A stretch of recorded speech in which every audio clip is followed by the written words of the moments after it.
غور سے سنیے گا، مفہوم ہے، نیک مردوں کے لیے نیک اور پارسا طیب اور پاک بیویاں ہیں، بدکار اور گناہگار مردوں کے لیے بدکار اور گناہگار اور ناپاک عورتیں ہیں۔ بات یہاں پر واضح ہو گئی، لیکن نہیں، مزید ارشاد ہوتا ہے کہ نیک اور پارسا بیویوں کے لیے نیک اور پارسا پاک مرد ہیں، اور بدکار اور بری عورتوں کے لیے بدکار اور برے مرد ہیں۔ ایک ہی بات دو مرتبہ دونوں کی طرف سے وضاحت کر کے بتا دی گئی، یعنی ایسا نہیں ہے کہ ایک عورت نیک ہے، میں آج کہہ دوں ایاک نعبد و ایاک نستعین، میں پاک صاف ہوں جی، اور میری بیوی بھی پاک صاف ہے، نہیں، آپ نے اس وقت بھی کہا تھا ایاک نعبد و ایاک نستعین۔ آپ کو یہ خاتون ملی تھی اس وقت جنہیں آپ کے پارٹی کے لوگ اب کیا کہہ رہے ہیں، ریڈ بٹوین دا لائنز، جو لفظ اس نے نہیں کہا کہ تم لوگ جو اس کے تلوے چاٹ رہے ہو، اس کی دلالی کر رہے ہو، ان دلالوں کا چٹا چاٹا بھی میں سامنے لے آؤں گا۔ دلالی کس کی جاتی ہے؟ کس کو دلال کی ضرورت ہوتی ہے؟ ریڈ بٹوین دا لائنز، کیا لفظ ہے اس کے درمیان میں؟ اگر وہ بری ہے تو ان کا شوہر بھی برا ہے۔ ہم اپنے معاشرے میں اکثر دیکھتے ہیں کہ لوگ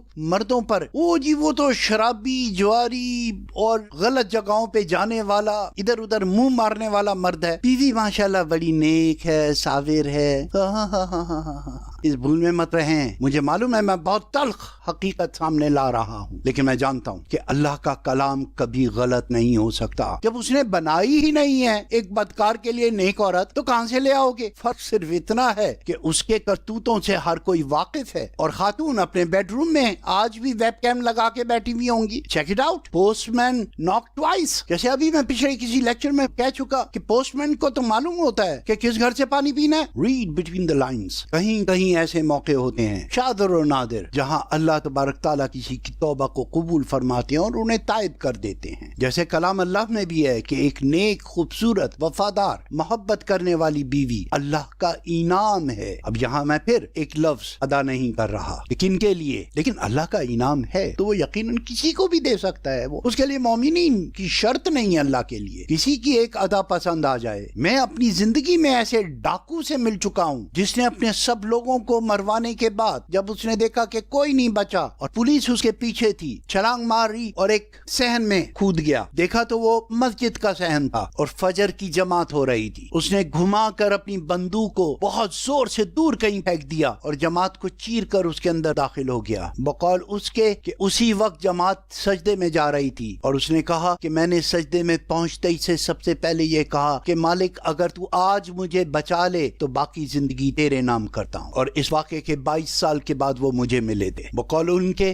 کہ اس کے بعد جب دین بھی سیکھ لیا تو سمجھ میں آیا کہ کچھ قرض ہے مجھ پر، پولیس کے پاس گئے، میجسٹریٹ کے پاس گئے، ان کا مولانا آپ کیا بات کرتے ہیں؟ انہوں نے بتایا کہ نہیں بھائی میں وہی ڈاکو ہوں۔ ان کا کہ آج کل تو ہمارے ہاں ویسے ہی یہ مہم چل رہی ہے کہ جو لوگ سرنڈر کریں ان کو متبادل زندگی کے آغاز کے لیے کچھ مدد کی جائے، تو کہتے میں بضد رہا کہ یا تو مجھے سزا دو یا پھر مجھے صحیح طور پر، سرکاری طور پر ایگزامینیٹ کرو۔ اب یہ ایگزامینیٹ کرنے کے لیے میں آپ کو بتاتا ہوں کہ میری ایک قانونی سفارش تھی جو مجھے یقین ہے کہ دنیا کے ایک بہت بڑے مسودہ قانون پر وہ درج ہو جائے گی، مجھے یقین دلایا گیا ہے، لیکن وہ شاید میری زندگی میں نہ ہو، اس بات کا مجھے یقین ہے اپنے طور پر کہ کچھ چیزیں میں سمجھتا ہوں، لیکن اگر کوئی اور ملک اسے اختیار کرے تو یہ بنی نوع انسان کی خوش نصیبی ہوگی کہ کوئی بھی جتنی جلد سے جلد اس قانون کو اپنا لے۔ اور وہ قانون کیا تھا؟ میں آج زبانی اس بات کا اظہار کرتا ہوں۔ سٹگما، مہر لگا دینی، کسی سے کوئی جرم سرزد ہو گیا، کسی سے کوئی گناہ سرزد ہو گیا، کسی سے کوئی غلطی ہو گئی تو ساری زندگی کے لیے وہ اس کے لیے بدنامی اور کلنک بن جایا کرتی ہے وہ حرکت۔ میں عدل بالقسط کا قائل ہوں، عدل کیا جائے، انصاف کیا جائے اور سختی کے ساتھ کیا جائے، لیکن جب سے دنیا وجود میں آئی ہے اس وقت سے لے کر آج تک کسی قانونی کتاب میں کوئی ایسی شق عائد نہیں کی گئی کہ جب ایک شخص ڈیو پروسیس، قانون کی کسوٹی سے گزر کر اپنی سزا پوری کر کر جب وہ رہا ہو جائے، یہ لفظ کافی نہیں ہے باعزت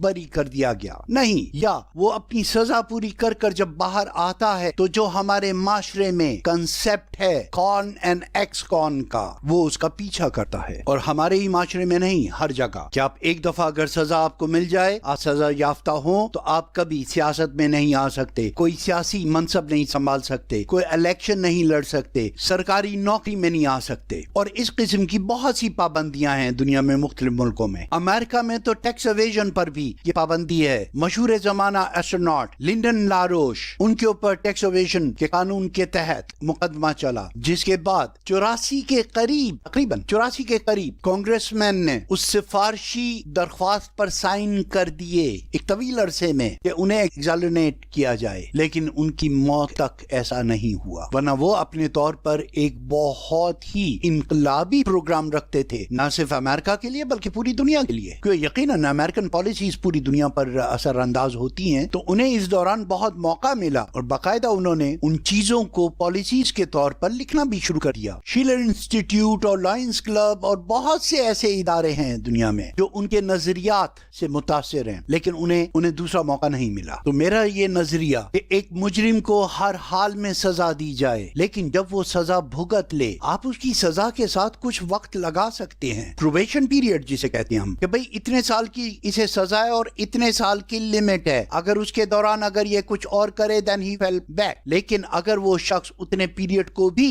ایک عزت دار اور ذمہ دار شہری کے طور پر گزار لیتا ہے، تو پھر کسی بھی شخص کو اسے اس جرم کا حوالہ دے کر طنز کرنے کی اجازت نہیں ہونی چاہیے. اس کے حقوق 100% دوسرے عزت دار شہریوں کی طرح سے ہونے چاہیے. جیسے آپ اسلام میں کسی کو یہ نہیں کہہ سکتے کہ وہ عورت فلانے کی متعلقہ ہے، نہیں. تعزیرات اسلامی میں اس کے لیے سزا موجود ہے. جب ایک عورت کی کسی سے طلاق ہو گئی تو اب وہ اس کی متعلقہ نہیں رہی. آپ اس کو کبھی بھی اس کے نام سے یا اس کی ایکس کہہ کر نہیں پکار سکتے. تو اسی طرح سے شاید یہ بھی ایک سزا ہی ہوتی ہے.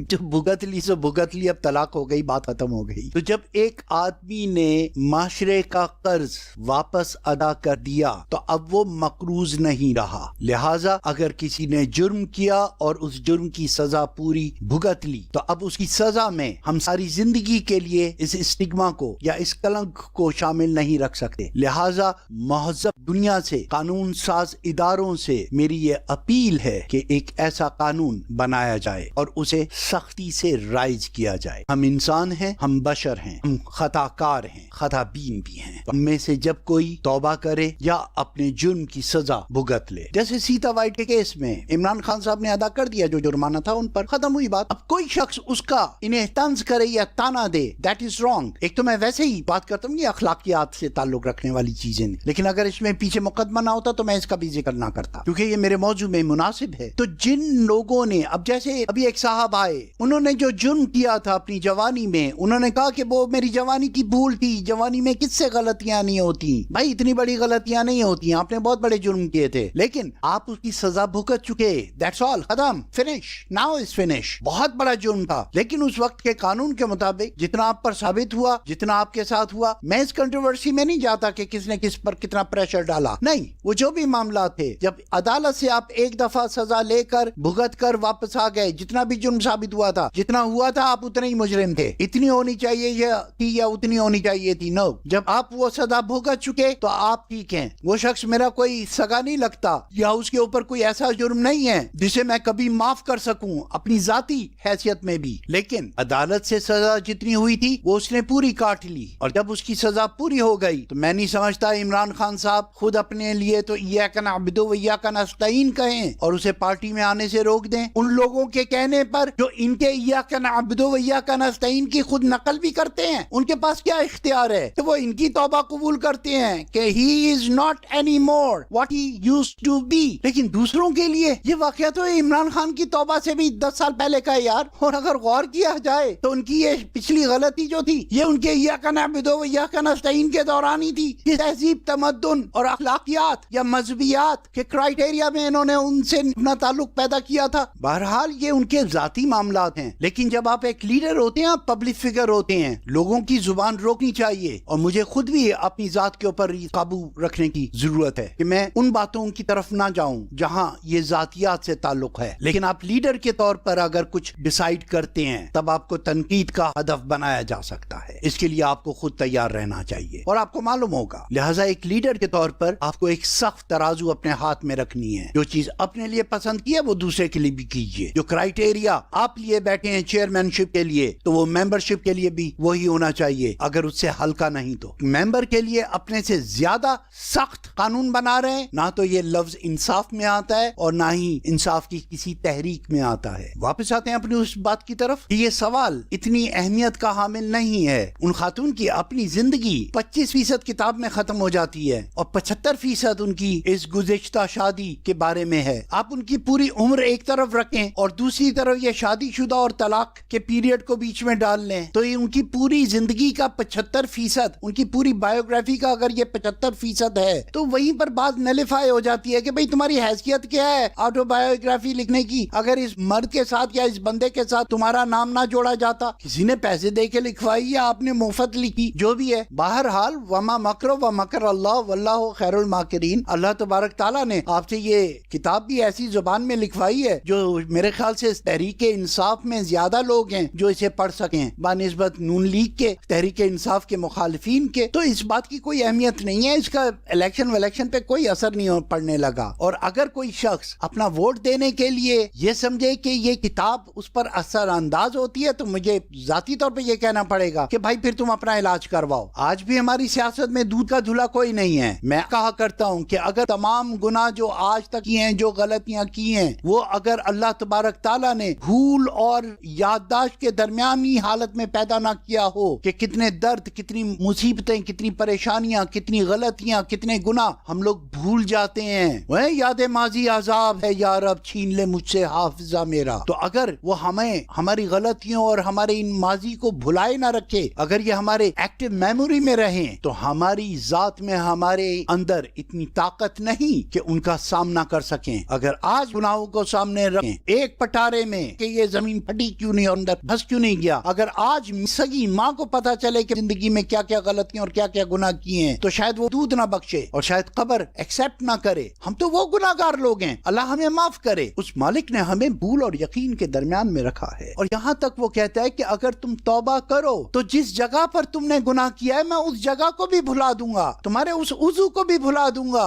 ورنہ یہی ہاتھ قیامت کے دن تمہارے خلاف گواہیاں دیں گے، یہی زبان تمہارے خلاف گواہی دے گی، یہی کان تمہارے خلاف گواہی دیں گے، یہ آنکھ تمہارے خلاف گواہی دے گی۔ لیکن جب میں تمہاری توبہ قبول کروں گا تو ان تمام کی میموری کو بھی ریز کر دوں گا اس جگہ سے بھی۔ تو آئیے مل کر اللہ سے اپنے لیے اور اپنے تمام مسلمان بہن بھائیوں زندہ مردہ سمیت سب کے حق میں مغفرت کی دعا کریں۔ کون اور ایکس کون کے تصور کو ختم کر دیجئے۔ ہاں، اگر 100 سال پہلے بھی کسی نے جرم کیا ہے اور وہ سزا سے بچتا چلا آ رہا ہے تو اس کے پیچھے اس وقت تک پڑے رہیے جب تک کہ وہ اپنا قرض ادا نہ کرتے۔ قومی جرم کی سزا ملنی چاہیے، جو آئین توڑے، جو کسی جرم کا اعادہ کرے اس کو سزا ملنی چاہیے۔ نو ایکسکیوز، نو پارڈن، کوئی ایسا نہیں ہے کہ صدر پاکستان اسے معاف کر دے، ٹھیک ہے ان کے اختیار میں ہے، لیکن یہ زیادتی ہوگی کہ اگر ایک جرم پر کسی کو سزا ہو رہی ہے اور کسی دوسرے کو اگر وہ معاف کر رہے ہیں تو وہ کم از کم اللہ کے گھر جا کر اس بات کا جواب ان کو دینا پڑے گا کہ تمہارے ملک میں اس جرم پر دوسرے لوگوں کو بھی سزا دی گئی تھی، جیسے جیمی سویگر صاحب نے اپنی دعا کے دوران کہا تھا کہ او اللہ، اور اپنی کتاب میں بھی لکھا، او گاڈ، اگر آپ کیلیفورنیا کے ان گیز اور ہومو سیکسولز اور لیسبینز کو اسی طرح سے زندہ چھوڑ دیں تو قیامت کے دن آپ کو جواب دہی کرنی پڑے گی کہ سوڈوم اور گومرہ کے لوگوں پر جن پر آپ نے آگ برسائی تھی، اگر آج ان لوگوں پر آپ نے عذاب نازل نہیں کیا تو ہارش، ویری ہارش۔ تو یاد رکھیے، اگر کوئی صدر کسی ایک ٹولے کو یا کسی ایک پارٹی والے کو کسی ایسے جرم میں معاف کرتا ہے جس جرم میں دوسرے لوگ سزائیں پا رہے ہیں تو وہ اللہ کے آگے جواب دہ ہوگا۔ لہذا جس جرم کی جو سزا ہے وہ چھوٹے بڑے امیر غریب عہدے اور جنس کو دیکھے بغیر عدل بالقسط کے تحت دینی چاہیے، اور جو لوگ معاشرے کو اپنی غلطی کا قرض اتار چکے، سزا پا چکے، ان کو